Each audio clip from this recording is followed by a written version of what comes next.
Hey everybody, this is Josh, and it is Game 7 in a Best of 7 series. This one is for all the marbles and all the cash. $100 to the winner and the chance to return next week against a brand new challenger.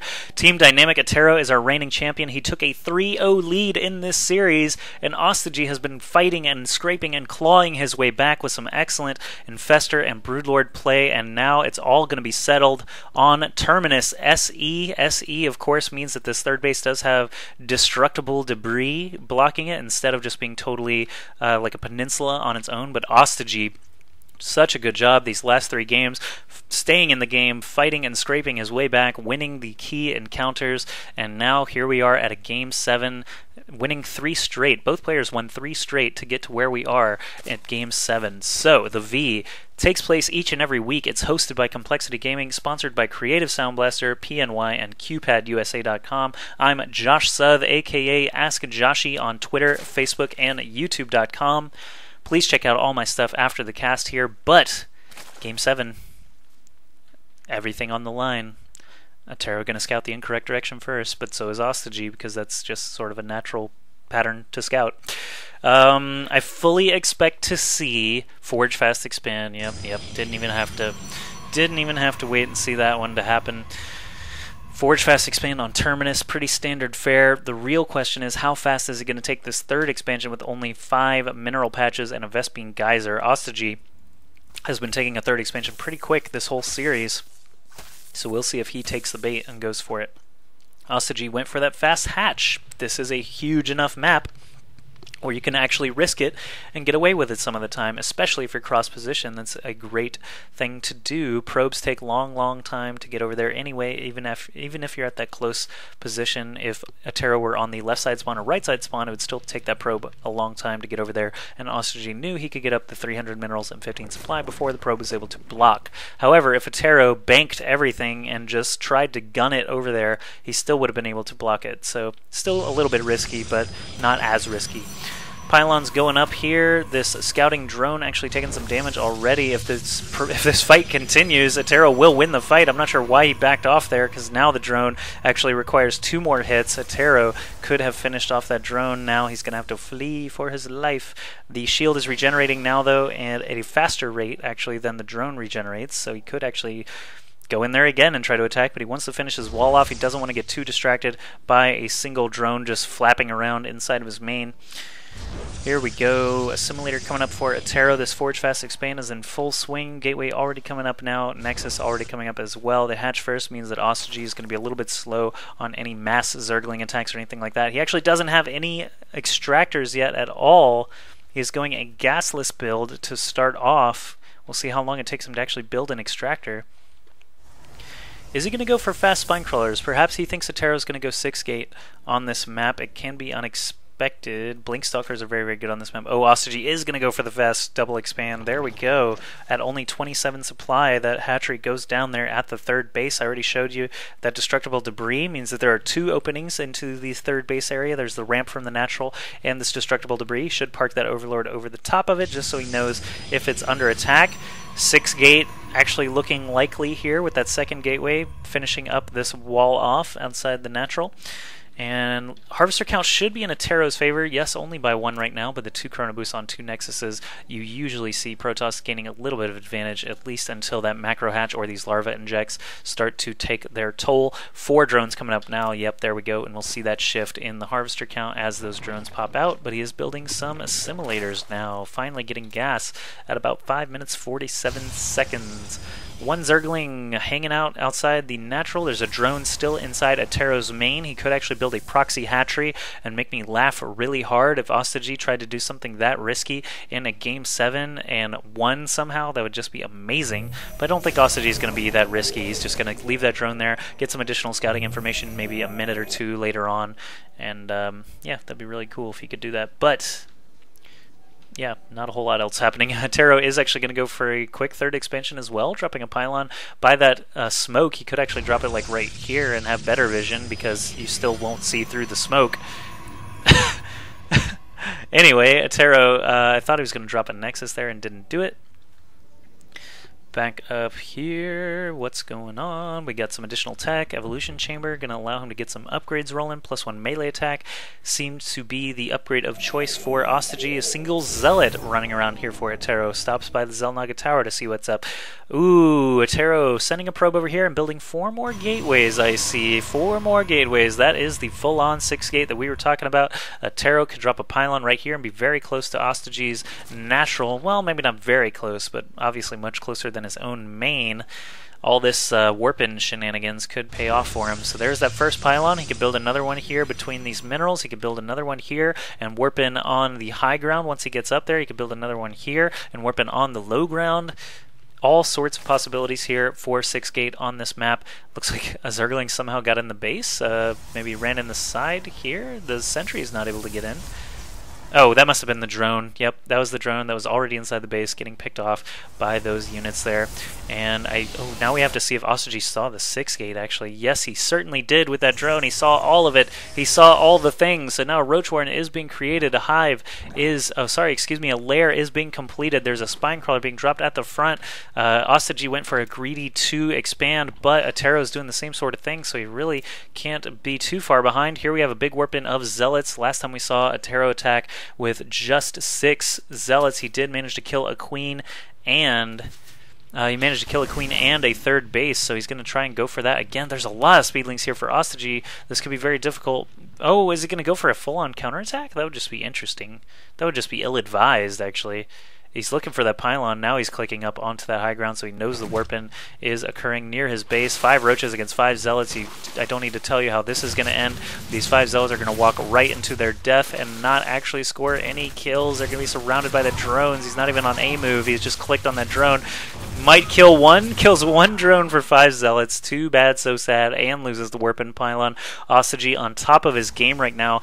He's got to be riding that high from being down 3 games to 0 and now coming back, winning the last 3. So he is in a great position actually right now to try and do some damage here. Attero's actually attacking his own destructible debris just so OsToJiY doesn't have the pleasure of doing it himself, I guess. Like, destructible debris getting attacked by both sides. Nothing but speedlings out on the map right now for OsToJiY. Actually, here are a ton of roaches, 10 roaches total, coming along to help things out. OsToJiY really could just be spamming roaches right now as long as he gets this additional tech up. He's getting a Spire and another Evo Chamber. He could do a lot of damage right now with this 36 supply advantage. Roaches starting to take down the destructible debris. More stalkers being warped in. Attero does not have that many fighting forces. I think he might feel that the end is near. A robotics bay is being made here and a single immortal. 2 more stalkers. Here comes the next wave of roaches, and we have 17 roaches and a lot of lings here attacking into the 3rd. 3 force fields get used and not a lot of units are killed as a result. OsToJiY just going to go around over to the natural side, pick off a sentry for free. He can kill that cannon very quickly if he chooses to. Instead, he's gunning it for the forge. He's going to take out the forge, no problem there, and Attero left with only 1/1 upgrades, a gaping hole in his wall. He's going to have to replace that very soon. OsToJiY content with his pickup. He's going to run back home and expand again, actually, between his base and Attero's with that 4th base there. And I just hit my knee on my table, so I'm going to hide the fact that that hurt a whole lot. Oh, man, that hurt. I failed. Okay, anyway, roaches coming along now. I'm distracted now. Oh my god. Okay, focus. Attero is building 2 Colossi and getting extended thermal lances, chrono boosting all 3 of them.